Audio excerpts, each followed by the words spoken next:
By the end of this video, you will know exactly how to make each one of these transitions easily so you can go viral with your edits. Let's go! Transition number 1 will be this noise circle, which has been doing numbers recently. To start, I prepared 2 clips of Hannibal Lecter, and to create this animation, first of all, we're gonna have to create a solid layer. So head to the top, click on Layer, New, and then select Solid. Instead of here, click Make Comp Size, and then press on OK. For now, the color won't matter. Just make sure you cut this layer after your clips are over by pressing Ctrl Shift and D. For the effect we need, we're gonna open up the effects and presets and search for CC Radial Scale Wipe. Pretty massive name, but once you found it, make sure you drag it onto your solid layer. Then go to the beginning with your time indicator and set a keyframe for the completion. Also enable this check mark that says reverse transition and then put the completion from 0 up to 100%. Press U on your keyboard and now you need to find the exact place where your clips cut, which for me is gonna be right here. And at this point, I'm gonna set my second keyframe at the value 0%. As you can see, this will create this first part of the animation where the circle is coming in. And to now reveal the second clip as well, we're gonna apply the effect one more time on our solid layer. This time, leave the reverse transition unchecked and just set a keyframe for the completion. Again, make sure you place this right at the point where your clips cut, then go to the end of your layer and put the value from 0 up to 100%. The base of our transition is done, but it looks like it's been made on goofy R CapCut, so we're gonna change the graph. For that, just select both the keyframes, right click, go to Keyframe Assistant and then click Easy Ease. Now we're gonna start by just selecting the first set of keyframes, open the graph editor and copy this exact graph. Start with the top handle by just dragging it towards the right, and then we want to drag the bottom handle straight up about half of the way. Close the graph editor and repeat this for the second set of keyframes as well. So we're going to select them, open the graph editor, and this time at the beginning we're going to drag our handle up about half the way, and then the top handle we're going to drag towards the left like so. Close the graph editor, and another thing that I like to do here is just overlapping the keyframes a bit so the animation looks more fluid. Doing that is pretty simple. I'm just going to zoom in onto my transition right here, and then I'm going to select the first set of keyframes, hold down my Alt key and just drag them a bit towards the right. For the bottom 2 keyframes, I'm going to do the opposite, so I'm going to select them, hold down Alt and then drag them a bit towards a different direction. Now that the general transition is done, we have to modify the look a bit. So start by searching for turbulent displays and drag this on your solid layer. Put the amount from 50 up to 550 and the size from 10 down to 15. Now the most important part to stop it from looking like you squirted on your monitor is going to be putting the complexity from 1 up to 10. If I zoom in, you can now see these very refined edges, which will give us this cool look. To bring some more color into the whole thing, we're going to search fractal noise and drag this right underneath of the turbulent displays effect. Here we're going to change the contrast from 100 to 200, and then we're going to hold down our Alt key to left click onto evolution. That will bring up our expression, and we're just going to replace whatever it says here with time, asterisk, and then 100. To change the color, we're now going to search the tint effect and then also drag it on our solid layer. Which color you use is up to you. I'm going to go for dark red, so I'm going to click on map white and then select the dark red, something like this. Press on OK, and do keep in mind you want this color to be a bit darker than the final result. Lastly, we're going to search for deep glow, drag it on top of the solid layer, and then put the exposure from 1 down to 0.2, and also search for drop shadow, apply it to the solid layer, then put the opacity to 100%, the distance to 0, and the softness to 367. What's also very important is that the clips need to match up because right now they look very stiff, so we're going to add a little zooming animation that's only for this transition. For that, go to the beginning of your first clip, press S on your keyboard, and then set a keyframe for the scale. Leave it at 100%, then go to the end of the clip and put it up to somewhere around 140. For the second clip, again press S on your keyboard and set a keyframe for the scaling. This time we're going to put it down to 70%. Go ahead to the end of the clip and put it back up to 100%. As you can see, we will get these black outlines, and to fix that, we're going to search for the effect called motion tile, drag it on top of this clip, put the output height to 200 and also the output width to 200. Don't forget to mirror edges, and finally we want to select all of the keyframes, right click, go to Keyframe Assistant and click Easy Ease. Start by only selecting the first ones, and instead of the graph editor, we want to copy this following graph. So drag the top handle downwards and the bottom one towards the right. Reverse the whole thing for the second clip, so we're going to select these keyframes and this time drag the first handle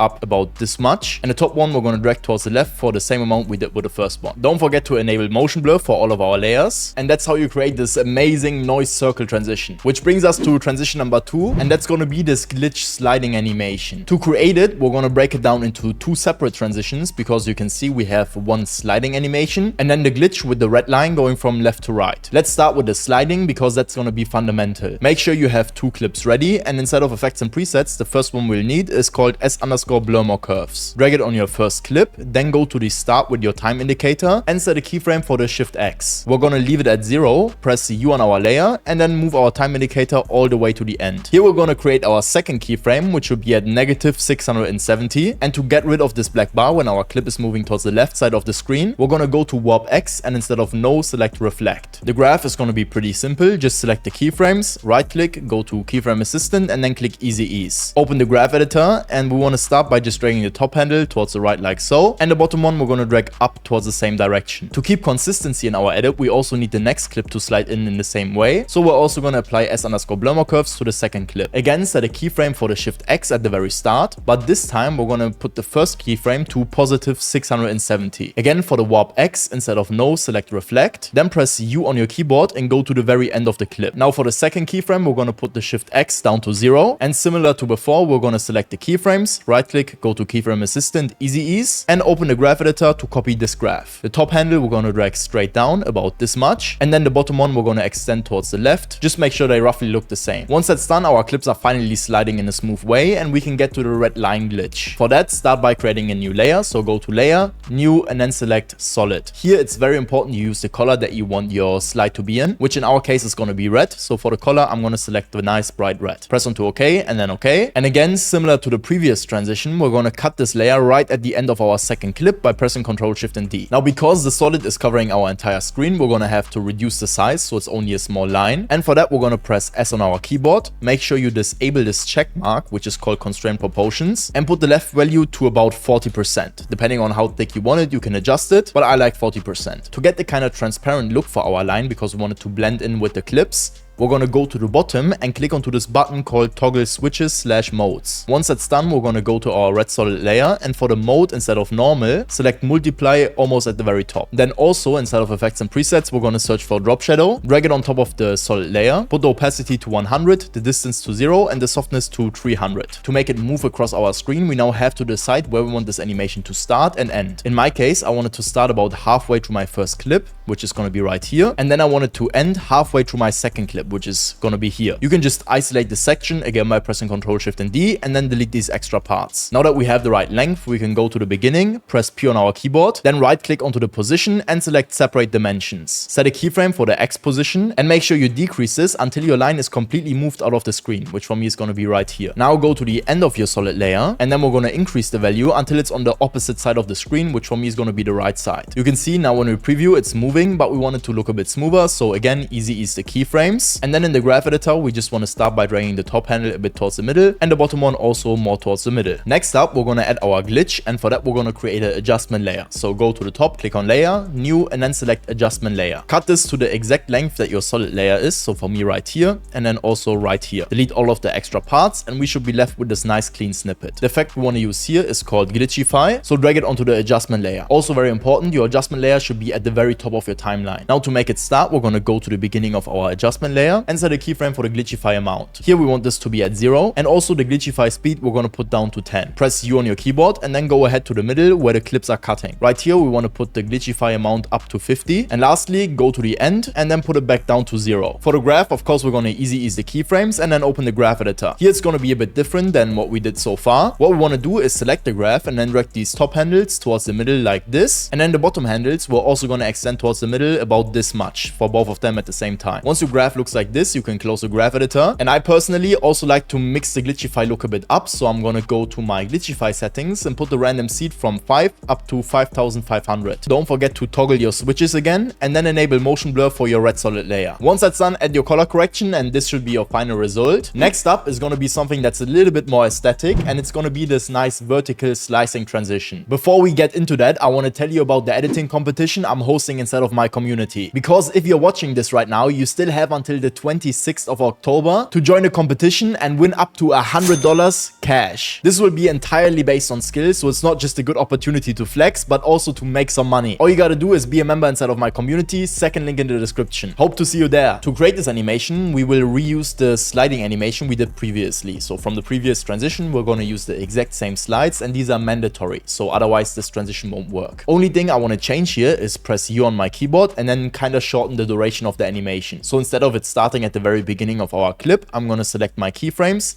hold down Alt, and then kind of drag it approximately towards the middle of my clip right here. That way it will look a bit faster once it's happening. Same thing for the other clips, so I'm going to go here, select the keyframes, hold down Alt and then drag them towards the middle of my clip. Now that that's done, we're gonna go to Layer, New, and then create a new adjustment layer. Like previously, make sure you cut this at the very end of your clip and then delete everything that comes past this point. Now the effect we want to use is called S_time slice. Make sure you search it and then drag it onto the adjustment layer. Once we apply it, it will look like this, and to now change it to the look that we want, we're going to put the slice direction from -90 to 0, and then the slice number we're going to put from 12 down to 6. Another tip that will make your animation look so much smoother is just overlapping the two layers a little bit. So as you can see, I have my two clips, and now I'm just going to drag the top one about 3 frames to the left, which as you can see will make the whole thing look a lot smoother. I also applied my aesthetic color correction, and this is the final result. And if you generally like the aesthetic editing style, make sure you check the first link in the description because I just launched my new aesthetic editing pack. You will get access to all of my transitions, effects, settings, and color corrections. If you're quick, you can also still save an extra 10% by using the code FALL10 for the limited time fall sale. Thanks for all of your guys' amazing feedback and support. I really appreciate it. The next transition is by far the most advanced but also coolest looking one of this video. I call it 3D character selection transition. As you can see, once we're inside of After Effects, it will look pretty confusing, but let me break it down. First of all, we're obviously gonna need a clip that we're gonna transition to in our editing part, and then we're gonna need each one of our characters cut out as a PNG image, which means they don't have any background. To find these pictures of your character, just type your character into Google and then attach PNG right behind it. You will find a bunch of different results you can use for your edit, and in my case, I'm gonna use 3 different ones of Batman, which as you can see right here. And before we start with the actual animation, I wanna create the background, which is why I'm gonna disable my clip for now, and then I'm gonna create a new solid layer. For that, go to Layer, New, select Solid, make sure the color is set to black, and then press on OK. The effect we're gonna use for this is called CC Particle World, so search it up and then drag it onto your solid layer. To actually preview the particles, I always like to just drag my solid layer a bit towards the left, and now you can see they're appearing, but they don't look good at all. So let's start by going into the settings and putting the birth rate from 2 up to 3, and the longevity from 1 up to 4. Then because they're very dense and compressed right now, I'm gonna go into my producer, put the radius X up to 5, same for the radius Y, and then the radius Z I'm gonna put to 2. Now they're way more spread out, but they still look like they're kind of falling down, which I don't like, so I'm gonna go into the physics next, put the velocity down to 0, and then also the gravity from 0.5 down to 0. This will make them pretty small, and I also don't like the shape, so I'm gonna lastly go into the particle settings, and for the particle type, I'm gonna select faded sphere. You can see that will give us these small smooth dots. You can obviously choose whatever color you like. In my case, I wanna go for a nice white, so I'm gonna set both of these birth and death colors to white, and also to make them glow a bit more, I'm gonna search for deep glow, drag it on top of the solid layer as well, and then put the exposure from 1 down to 0.5. We obviously don't want our particles to overlap our characters, so we're going to drag this layer all the way to the bottom right below our clip. Let's create our actual transition, and for that I'm going to start by just pre-composing all of my PNGs. That's because some of them might have a different resolution size, and like that we can just make sure they all have a nice unity. So just select the first one, right click, go to pre-compose, make sure the bottom option is selected, also enable this check mark, and then press onto OK. Repeat this process for all of the PNGs you want to use in your transition. Once that's done, we're going to create a camera to get this kind of 3D look. So go to Layer, New, and then select Camera. And here I like to use the 24mm preset and just press onto OK. Now to actually use a camera, we're also going to have to create a null object. So also go to Layer, New, and then create a null object. We're going to need a second one later on. So for now, I'm just going to press Ctrl and D and duplicate it. And then I'm going to select my camera and use the pick whip tool right here to bind it to my first null object. The first null object I'm going to bind to the second one. So again, I'm going to choose the pick whip tool and then drag it onto the last one we created. To actually make the transition 3D, we're also going to enable 3D layer for all of these except for the background one, and then also enable motion blur to make it look way smoother. 3D animations are a pretty broad topic, and to make it a bit easier to understand, I'm going to change my preview real quick. What I'm going to do is I'm going to go to the right and set it from 1 to 2 views. And then for the right one, I'm going to select the custom view number 1. This might look a bit confusing, but on the left side, we keep our original preview, how it would look like. And here we have a preview from the top left. And I want to start by positioning my second Batman. So I'm just going to disable the one at the very top. We want to position this one first. And to do that, we're now going to press P on our keyboard and then move the Z position, which is the value on the very right, negatively until he's zooming in. And now when you look at the custom view on the right side, you can see they're kind of separating, different than if you would just scale them in. And the closer this Batman moves to our camera, the further away from the original it will be, and the more animation we can create. In my case, I want quite a lot more, so I'm going to go for around -1800, somewhere around this range. And you can see when I zoom out, he's placed all the way over here now. So we put a lot of distance in between these two layers. Now you should understand why we changed these values, so I'm going to go back to my original view. I also want the Batman we just zoomed out to be moved a bit more towards the left, so we have a kind of diagonal zoom out. So I'm also going to change the X position to, let's say, -30. To now actually create the part of the transition where it's zooming out and revealing the next Batman, we're going to select the first null object we created and press P on our keyboard. Set a keyframe at the start, and the first animation is supposed to be a zoom out from our Batman's face. So I'm just going to zoom in a bit by increasing the Z position and then also decreasing the Y position so it actually starts from his face. And I'm going to go ahead a few frames about here and now decrease the Z position to around -700. And of course, I'm also going to reset the Y position to 0 so it puts him into the center of the screen. Now comes the reason why we created two null objects, because we can kind of make these animations overlap. Just move a bit backwards and then select the top null object layer. Press P on your keyboard and set a keyframe for the position right here. Go ahead to the time where you want the animation to reveal the next Batman, and similar to before, just decrease the Z position until your next Batman is visible, somewhat like this. And because we moved him to the left earlier, I'm now also going to decrease my X position a bit so he's put in the middle, and then I'm going to decrease my Y position because I don't want his feet to be visible as cut off. Make sure you do your final adjustments. You can also zoom in a bit more and make sure he's fully in the screen. And now we have this first animation done from the Batman's face zooming out and then onto revealing the next one right here. To add the third Batman, we're now going to enable the layer, and the process is going to be almost identical to the first one, just with some different values. So press P on your keyboard and then decrease the Z value on the very right until he's in the desired position, which for me is going to be at around -2500. This time I want him to be more shifted towards the right, so I'm going to put the X position up to like 1300, and then I'm going to select my bottom null object again, set a keyframe right here at the current frame, don't change this value, go ahead to where you want the final Batman to reveal, and then just decrease the Z position further until he's visible. And again, because we moved him to the right, we're also going to have to change the X position a bit so he actually becomes visible, somewhat like this. And I also want to move him a bit upwards so that this second Batman doesn't get cut off too much, which is why I'm going to now decrease the Y position to about 400. And then I'm obviously also going to adjust the Y position of my null object, like so. Now that we have all of our Batmans revealing one by one, we also want to zoom in back onto the main Batman after the last one is done. So we're going to select our top null object again, make sure the animations kind of overlap, and set a keyframe right here. Now move ahead to where you want the final Batman to be revealed again, and just increase the Z position until he's back in the center. So I'm just going to move around these positions a bit, make sure he's set into the center however you want it to be placed. I'm going to increase this a little bit more because I want him to be really the focus of the screen right here. Once you positioned your character back into the center of the screen, we're now going to select all of the keyframes, right click, go to keyframe assistant, and then click on easy ease. Start at the very beginning with the first animation that's kind of zooming out from his face. Select the keyframes, open up the graph editor, and then make sure you right click and select the speed graph. I'm going to zoom in a bit, and the graph we want to copy at the very beginning is the following. Just drag the bottom handle towards the left, and the bottom right handle we're going to drag also all the way to the left to make it pretty fast. Close the graph editor, and for all of the other keyframes we're going to copy the exact same graph. So select them, open the graph editor, and what we're going to do here is the following. Start on the left side and just drag that towards the middle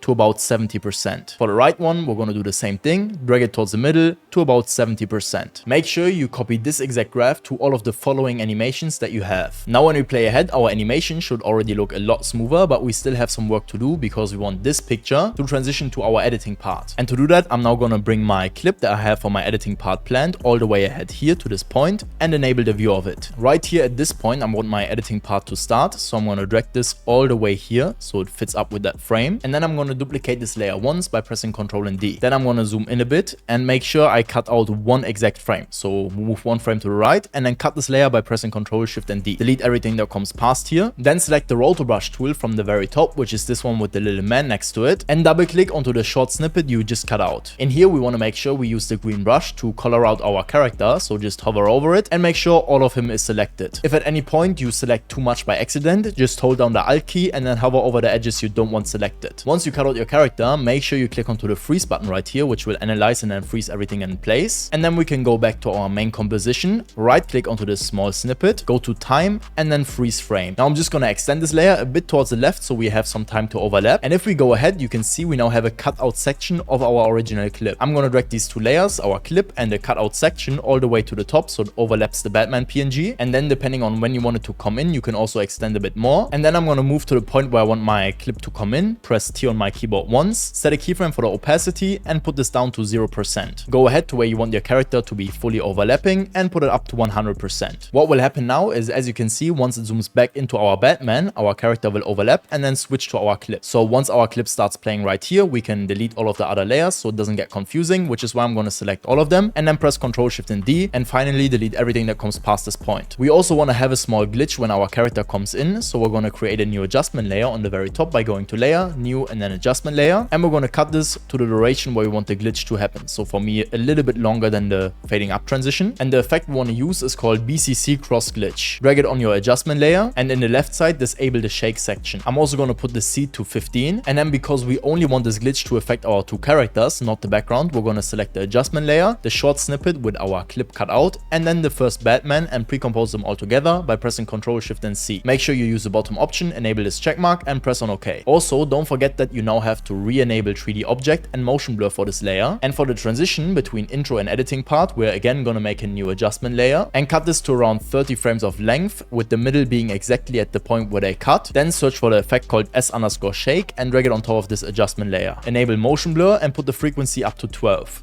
Then set a keyframe for the amplitude right in the middle and put the value to 0.5. Go to the beginning and put the amplitude value down to 0. And then also at the end of the adjustment layer, put it down to 0. Press U on your keyboard, select the keyframes, right click, go to Keyframe Assistant and Easy Ease. And for the graph, this time we're going to use our value graph. Just make sure you drag these handles towards the middle. And then also for the bottom ones, extend them a bit towards the middle like so. Also, we're going to make a new solid layer, but this time make sure the color is set to white. And then cut it to the exact length of your adjustment layer for the shake. Again, go to the middle and set a keyframe for the opacity. Then go to the beginning and put this down to 0. And also at the end, put it down to 0%. Easy ease the keyframes and then open up the graph editor. This time on the left side, we're going to extend it a bit towards the middle. But on the right side, we're going to drag this straight down in a diagonal way. And the bottom one, we're just going to extend towards the left like so. For the first Batman right here, we also want to add some clouds to cover how he's being cut off. So again, similar to finding your characters, you're just going to go on Google and search for cloud PNG. Use any one you like and then import it into After Effects. Once that's done, it should look something like this. And the first thing we're going to do is just enable 3D object and then also motion blur. Now we're going to duplicate it twice by pressing Ctrl and D, so we have a total of 3 clouds, and then press P on your keyboard and just use the position to align them how you want them to be aligned. In my case, I want this one to be in front, kind of like so. I'm also going to make it a little bit bigger, and the 2 smaller ones I want to be behind him, so I'm going to press P and increase the Z position. That way they will be moved behind him, and just kind of drag it towards the left like so. And for the last one, I'm going to do the same thing. Just press P, then increase the Z position and move it to the place where you want it to be. Because we turned these clouds into 3D objects, they will automatically follow the movement of our camera. Only thing you want to watch out for, that once the transition is over, you obviously cut all of these layers by pressing Ctrl Shift and D. Last but not least, don't forget to apply your color correction. Trust me, it will make a big difference. This is the final result, and if this video helped you, make sure you like and subscribe. It would really make my day. Thank you so much for watching, and I will see you next time.